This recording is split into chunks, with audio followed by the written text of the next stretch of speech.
high concept, and interpretive works tend to fall into similar traps. The ideas they tackle can be fantastic, and the moments of visual awe that click with the viewer can be inspiring. Yet beyond some of its parts, the storytelling could be something simple that at times can even betray the complex ideas on display. Lackluster gameplay isn't always a negative, but it's important to make sure that the gameplay that is there suits the story being told. Stories that try to say something profound as their focus can be a mixed bag, and I'm here to explore why. I'm going to be weaving between the skyscrapers and barrels of light to uncover just what about this game didn't work for me with White Shadows.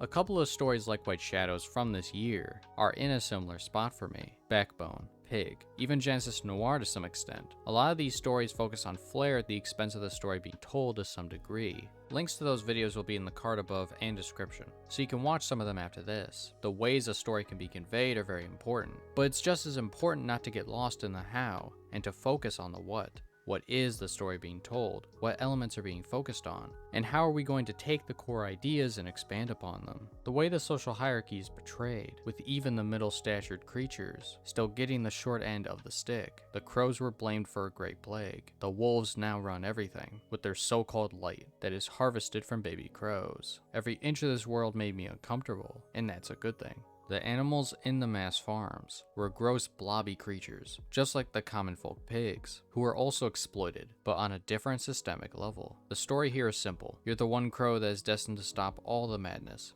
You eventually get your wings, fly high into the sky, and turn off all the world's remaining light. Long ago, there was a massive war that ended in the sun's destruction, which led to this very bleak future. In terms of concrete storytelling, I've already said it all. The extra elements are to be interpreted by the player, but there aren't that many opportunities to get more out of this story. Two story-related moments that aren't made entirely clear. The first involves the wolves, or at the very least, some kind of higher-ups in the world. Throughout the game, you will encounter a phone ringing. You'll pick it up. Some stuff is said to the crow that we can't understand, and then the crow puts it back before continuing. The only other characters that talk on the phone are the security rats you evade throughout the story, and I can only assume they are led by the wolves. It's possible the wolves are trying to persuade the main character away from her path, trying to tempt her into falling back into the system. Or, weirdly enough, they are trying to taunt her into continuing. The rats earlier in the story would have defeated the crow if not for some phone calls telling them not to. We later see that the Fun World show were the ones that helped her, but the later calls don't seem to be them. My theory is that the wolves had more of an uncaring attitude towards their rule. A similar idea to the conductor from Snowpiercer, or President Snow from Hunger Games. They all have the power. They want to maintain it, but yet they invite and thrive to the idea of being challenged in some way. Or in the case of Snowpiercer, the conductor wanted someone to take his place. The phone call just before all the lights are turned off could be one of two things to me. The first is the wolves trying one last time to convince the crow not to do it, or the second option,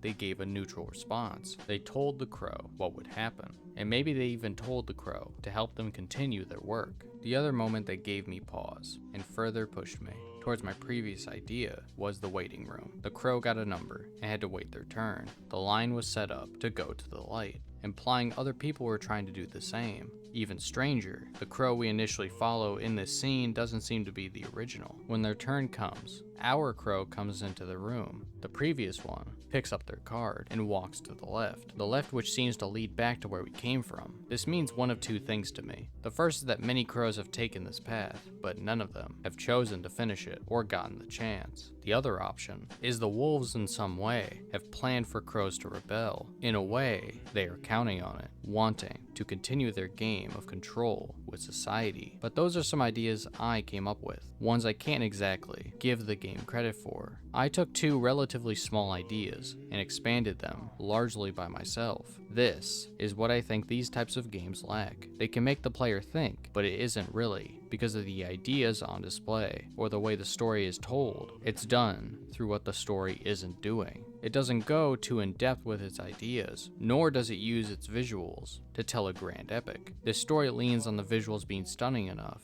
to push the player along. And I think that isn't enough to make a story great. When even one aspect of a story isn't given enough attention, many parts can suffer with it. If the story is simple, then the grand visual elements can feel a bit hollow at times. This game and story is by no means bad, but I didn't get all too much out of it, aside from the fantastic visuals on display, which were stunning. Also, the music was interesting. Most tracks here consisted of famous classical music, which I'm not sure why, but they were cool to have when putting together a story. It's important for the story's flair to be met with the story's substance. Art is subjective, but there has to be enough for a viewer to subject for something to be truly great. A story is only as great as the sum of its parts, and when some parts are pushed aside, the whole can be worse off for it. What did you think of White Shadows? Do you agree or disagree with my critiques on it and high concept visual storytelling? Let me know in the comments below, and if you haven't already, subscribe. It costs nothing, and you can always unsubscribe later on if you want. I hope